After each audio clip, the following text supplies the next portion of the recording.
جی شامی صاحب، کیسے لگے آپ کو بلاول کی یہ جو سر سنگیت ہے جو 16 تاریخ سے شروع ہوا اور آج اس کی انتہا ہوئی جب انہوں نے پوری تفصیل کے ساتھ 70% نوجوانوں کی نمائندگی اپنے ذمہ لی اور کہا کہ یہ ان کا مطالبہ ہے، یہ سیاستدان گھر بیٹھ جائیں یا مدرسے بیٹھ جائیں، یعنی نواز شریف صاحب اور فضل الرحمان صاحب کے نام یہ پیغام مجھے لگ رہا ہے، کیا یہ میں درست سمجھا ہوں سر؟ دیکھیے، فضل الرحمان صاحب نے تو یہ کہا ہے کہ ان کا یہ پیغام زرداری صاحب کے لیے ہے۔ اچھا یعنی پہلا مرحلہ تو انہیں اپنی پارٹی میں درپیش ہوگا نا۔ ٹھیک۔ اور انہوں نے مولانا فضل الرحمان نے تو یہ بھی کہا کہ اگر محترمہ بے نظیر بھٹو زندہ ہوتی ہیں آج تو کیا ان کو بھی یہی مشورہ دیتے؟ دیکھیں، جو بلاول بھٹو کہہ رہے ہیں بات تو غلط نہیں ہے۔ نوجوانوں کو موقع ملنا چاہیے، نوجوانوں کو آگے آنا چاہیے، لیکن یہ کوئی آپ اور ایک بیانیہ انہوں نے بنایا ہے اپنے لیے، یعنی ایک سپیس پیدا کرنے کی کوشش ہے کہ کیونکہ وہ نوجوان ہیں اور اس لیے ان کی طرف ساری نظریں مرتکز ہو جانی چاہیے۔ لیکن مسئلہ یہ ہے کہ انہوں نے خود یہ بھی کہا ہے کہ میں پرانی سیاست گری کی بات کر رہا ہوں، یعنی پرانی سیاست گری چھوڑ دیں، یعنی نئی سیاست کی بنیاد رکھیں۔ تو یہ نئی سیاست کی تو بنیاد رکھنی چاہیے نا کہ محاذرائی ختم ہو، ایک الزام تراشی ختم ہو، دشنام ترازی ختم ہو، ایک دوسرے کی بات سنی جائے، ایک دوسرے سے بات کی جائے۔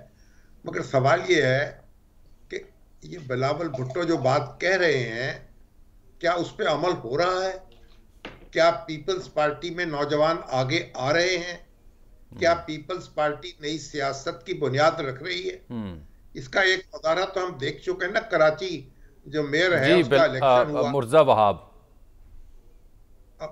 وہاب جو تھے ان کے مقابلے میں حافظ نعیم الرحمان صاحب تھے جماعت اسلامی کے، اور پی ٹی آئی اور جماعت اسلامی۔ تو شامی صاحب میرا پھر یہی سوال ہے، کیا وہ جو مقابلہ تھا وہ پرانی سیاست کے قوانین کے مطابق طے پایا تھا یا نئی سیاست کی بنیاد رکھی تھی بلاول نے اس انتخاب میں؟ ان کی میجورٹی تھی دونوں کی، مگر پھر پی ٹی آئی کے ساتھ جو ہوا، آفتاب پڑی اس کے اوپر، اس کے لوگ غائب ہو گئے اور پھر وہ جیت گئی پیپلز پارٹی۔ تو یہ پرانی سیاست گئی تو خوار ہونی چاہیے تھی نا۔ بلاول بھٹو وہاں کھڑے ہو جاتے اور کہتے بھائی ہماری میجورٹی نہیں ہے، ہم یہاں میئر کا الیکشن نہیں جیت سکتے، جن کے پاس میجورٹی ہے وہ چشمے ماں روشن دل ماں شاد، تو نئی سیاست کی بنیاد رکھ دی جاتی۔ اگر وہی پرانی سیاست کرنی ہے، جو لیول پلینگ فیلڈ کی بات ہو رہی ہے، تو جو پی ٹی آئی کو اور جماعت اسلامی کو جو لیول پلینگ فیلڈ مہیا کیا گیا کراچی میں، وہ بھی ہم سب نے دیکھا۔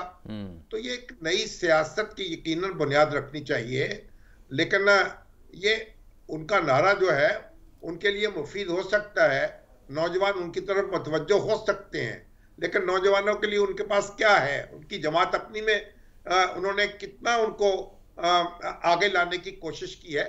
تو بڑا ایک چیلنج وہ پیش کر رہے ہیں، اپنے آپ کو بھی چیلنج ہوگا ان کا، اور کہ وہ ایک جو اپنی جماعت کے بابے ہیں ذرا تھوڑا ان کو ایک طرف کریں۔ نہیں فی الحال وہ اپنی جماعت کے بزرگوں کو یہ مشورہ نہیں دے رہے، کیونکہ ابھی تک انہوں نے اس کا ذکر نہیں کیا۔ ان کا ہدف ابھی تک دیگر سیاسی جماعتیں بالخصوص پاکستان مسلم لیگ نون اور مولانا ہیں، چونکہ نواز شریف صاحب تو ٹارگٹ پہ ہیں نا۔ جی بالکل ہیں، جو انہوں نے میٹافر یوز کیا وہ مدرسے کا اور گھر کا یوز کیا۔ کہہ رہے ہیں بزرگ ہو چکے ہیں وہ، تو وہ مولانا فضل الرحمان کے ساتھ مل کے یا مسجد میں چلے جائیں یا ریٹائر ہو جائیں۔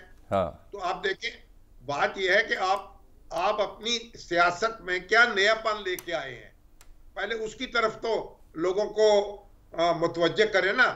پھر بات تو اچھی ہے دوسری جماعتیں بھی نوجوانوں کی طرف توجہ کریں، نوجوانوں کو موقع دیں۔